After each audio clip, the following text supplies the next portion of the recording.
saving the world one puddle at a time. But this is no time to be thinking about movies. This is real life. I have to send out the secret puddle fighting call and get the old team back together. Stomper! I yell.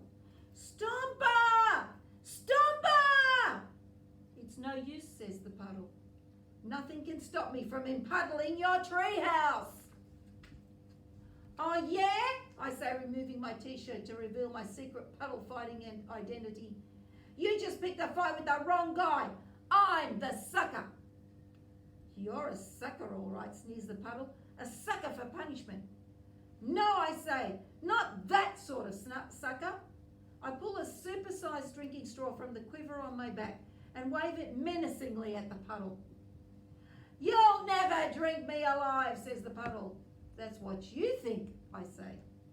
I put the straw up to my mouth and bend it down. Oh, no, you don't, says the puddle.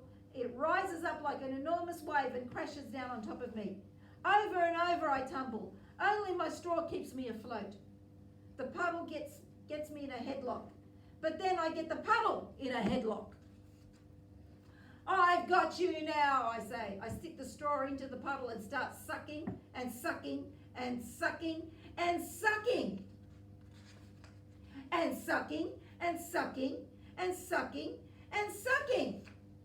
And the puddle starts to shrink and shrink and shrink and shrink. I keep sucking and sucking and sucking and sucking until at last the puddle is nothing but sludgy brown sludge. If only Mr. Big Shot had been filming that, it would make a much better movie than all of Terry's fake reenactments put together. Hang on, maybe he was filming it. Maybe Mr. Big Shot arranged for this whole thing to happen so he could secretly record it. I look around but I can't see anything except a few dumb-looking cows. Never mind, I can't really think about all that right now because I've got a more urgent problem. Will you excuse me for a moment, readers? I may be some time, so do feel free to go on to the next chapter and I'll join you there. End of chapter 5.